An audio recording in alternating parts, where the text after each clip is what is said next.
Mas Anies sendiri atau dari PDIP apakah mau menggait Mas Anies untuk ke PDIP atau bagaimana, Mas? Ya, itu usulan yang juga PDI selalu lakukan terhadap calon-calon yang lain untuk membangun komunikasi politik. Jadi komunikasi politik itu selain oleh pasangan calon, partai juga terdepan di dalam membangun komunikasi dengan partai politik lain.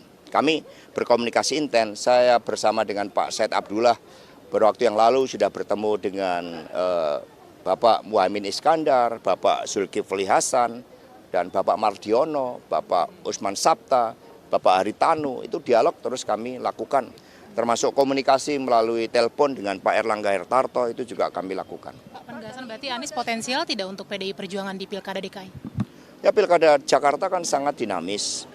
Sehingga kami selain bergerak itu juga melihat bagaimana pergerakan dari partai politik lain. Tetapi pada akhirnya pengerucutan akan terjadi itu menjelang pendaftaran pada tanggal 27 Agustus. Dari PD Perjuangan tentu akan mencoba untuk di depan supaya rakyat bisa mengetahui lebih awal terhadap calon-calon mana yang diusung oleh PD Perjuangan. Tapi optimis dari Ibu ada sinyal hijau untuk Ahok nggak, Pak? dengan PDI Perjuangan? Ya, kami optimis karena PD Perjuangan telah melakukan langkah-langkah persiapan. Besok rekan-rekan pers kami undang untuk meliput pelatihan tim kampanye batch keempat, yaitu di Puncak.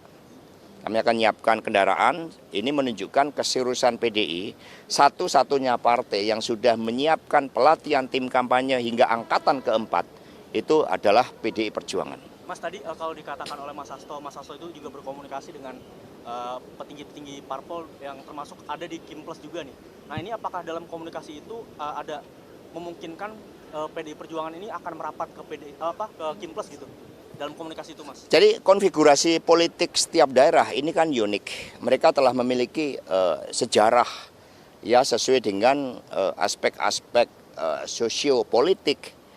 Sehingga misalnya di Banten kami banyak bekerja sama dengan Partai Golkar, di Jawa Tengah itu ada sekitar 10 dengan Gerindra, demikian pula di Jawa Timur. Dengan PAN itu di kota-kota besar kami banyak membangun kerjasama, termasuk di Bengkulu, sehingga PDI menjadi titik temu dari partai-partai yang lain sesuai dengan konfigurasi politik yang ada di daerah.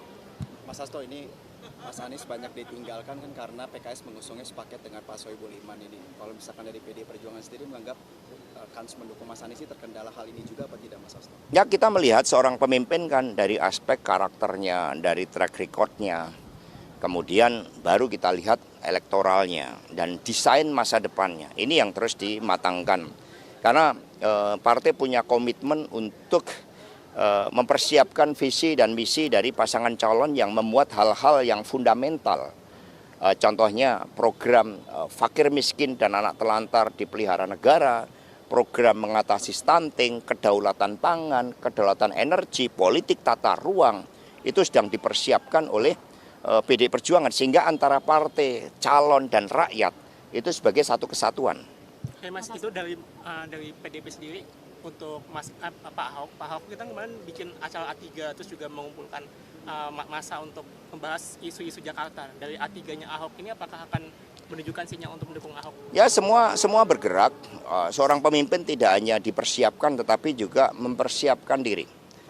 Jadi seperti ada Pak Anies misalnya, ada Pak Ahok, ada Pak Ridwan Kamil, semua berproses. Dan kemudian dialog antar partai, kemudian bagaimana suara arus bawah, itu yang nanti akan mengerucutkan keputusan politik terhadap paslon. Mas Hasto, tapi PDIP ini akan kekeh mengusung kader saja atau membuka peluang di luar kader? Ya, dalam perspektif ideal, tugas partai adalah untuk mempersiapkan calon-calon pemimpin dari internal partai. Tetapi kami juga harus bersikap objektif, realistik. Maka kami lihat peta politik di setiap daerah. Sekiranya memungkinkan kader internal, itu opsi terbaik. Tetapi bekerja sama dengan partai lain atau mengusung kader yang bisa diterima bersama-sama, itu juga merupakan hal yang baik. Karena kami telah mengambil langkah terobosan pada tahun 2020 terhadap calon-calon yang di luar PDI Perjuangan pun selama diusung oleh partai, itu kami persiapkan dengan sekolah partai. Mas, ini kemarin dari pihak istana kan ada undangan gitu ke mantan-mantan presiden untuk upacara Agustusan di IKN. Nah, apakah Ibu Mega sudah menerima ini dan apakah akan datang di IKN, Mas? Ya, undangan sudah diterima, bahkan diserahkan oleh Mas Pramono Anung dalam kapasitas beliau sebagai Menteri Sekretaris Kabinet. Sehingga undangan sudah diterima dan kemudian ditimbang-timbang karena 17 Agustus ini kan merupakan suatu peristiwa yang maha penting, yang mengandung nilai-nilai patriotisme yang begitu besar, hasrat untuk mewujudkan kemerdekaan yang sejati-jatinya, sehingga Ibu Mega telah menerima undangan tersebut dan nanti akan, ya tentu saja akan diharapkan namanya undangan kan untuk dapat memenuhi undangan, tetapi kita juga melihat situasionalnya. Karena Ibu Mega saat ini concern terhadap persiapan untuk Paskibraka yang akan dikirim ke IKN dan semua telah dipersiapkan dengan detail ya tentang kehadiran dari Ibu Megawati Soekarno Putri dengan undangan tersebut tentu suatu kehormatan sebagai presiden kelima, tetapi nanti itu akan disampaikan pada waktu yang tepat. Mas, dengan wacana Kimpres di Jakarta, sepertinya Kim ingin membentuk koalisi gemuk Mas itu, dan itu terlihat di beberapa daerah lain. Apa PDIP melihat bahwa itu upaya Kim untuk meninggalkan PDIP di pilkada kali ini, Mas? Enggak ada upaya tinggal meninggal karena semua memiliki basis dukungan rakyat. Sehingga di beberapa wilayah kerjasama itu berjalan dengan baik, apalagi di tingkat kabupaten kota. Hanya di tingkat provinsi, di beberapa wilayah provinsi yang masuk kategori strategis, kan ada kepentingan-kepentingan tertentu yang harus dihitung-hitung, yang harus dicermati, dan itulah yang nanti akan menjadi bagian dari solusi untuk mencalonkan calon yang bisa diterima oleh partai politik, tetapi juga memiliki dukungan akar rumput yang kuat. Mas, beberapa waktu yang lalu kan Bu Mega juga menyampaikan di sebuah acara bahwa hubungan PDIP dengan Jokowi atau Bu Mega itu sebenarnya baik-baik saja. Nah itu apa maknanya? Apakah memang itu awal dari rekonsiliasi kah atau? Jadi hubungan antara Ibu Megawati Soekarno Putri, beliau saat itu dalam kapasitas sebagai Ketua Dewan Pengarah BPIP dengan Presiden Republik Indonesia, ya harus baik-baik. Kalau nggak baik-baik, nanti anggarannya nggak dapat nanti dari BPIP, ya kan? Jadi konteksnya karena Ya konteksnya hubungan antar lembaga negara memang harus mengedepankan hubungan baik. Berarti kalau hubungan antara seorang ketua umum dan seorang mantan kader gitu, itu gimana, Mas? Sebagai Ketua Umum PD Perjuangan, Ibu Mega menjalankan ya seluruh keputusan Kongres, termasuk rekomendasi dari Rakernas kelima partai. Di dalam rekomendasi Rakernas 5 partai sangat jelas bahwa Ketua Umum PD Perjuangan kemudian oleh Rakernas kelima setelah mendengarkan masukan DPD dan arus bawah, maka Ketua Umum hanya melakukan kerjasama politik terhadap mereka-mereka yang memperjuangkan konstitusi, demokrasi, dan juga Trisakti Bung Karno. Pak, dari Ibu Mega sendiri apakah sudah memberikan sinyal hijau untuk Ahok, Pak? Loh, kalau setiap kader partai yang punya potensi, konstitusi memberikan ruang bagi setiap anak bangsa untuk menjadi pemimpin. Itu hak konstitusional yang dimiliki oleh setiap warga bangsa untuk menjadi pemimpin. Jadi konstitusilah yang memberikan ruang hijau, lampu hijau. Peraturan partai juga memberikan lampu hijau bagi setiap kader yang berpotensi untuk dapat dicalonkan. Pak, berapa persen itu sih Pak PDIP mendukung Mas Anies di Pilkada Jakarta ini? Persentasenya belum diukur.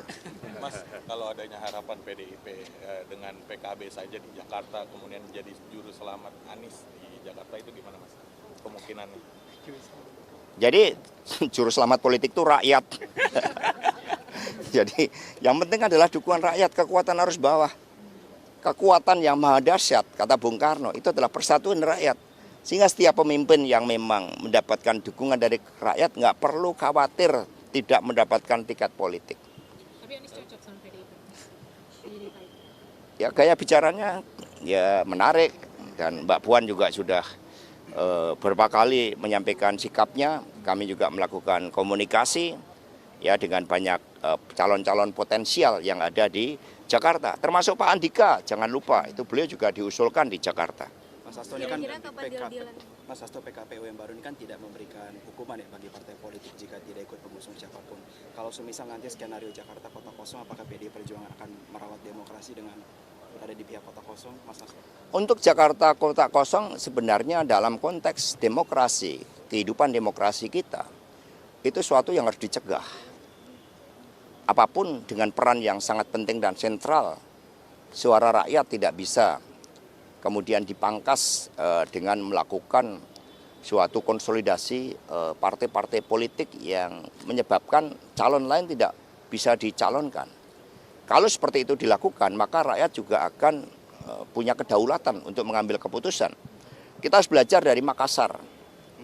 Ketika seluruh upaya dilakukan untuk mengganjal calon yang menempati tempat tersendiri di hatinya rakyat, maka rakyat akhirnya memenangkan kota kosong.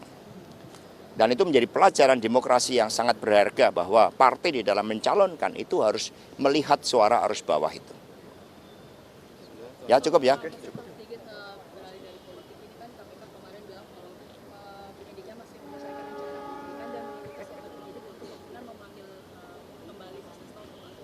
Ya siap, ya siap untuk dipanggil. Terima kasih Mas. Ya. Ya mungkin tahu kalau baru sibuk pilkada. Ya. Terima kasih. Ya, oke, makasih.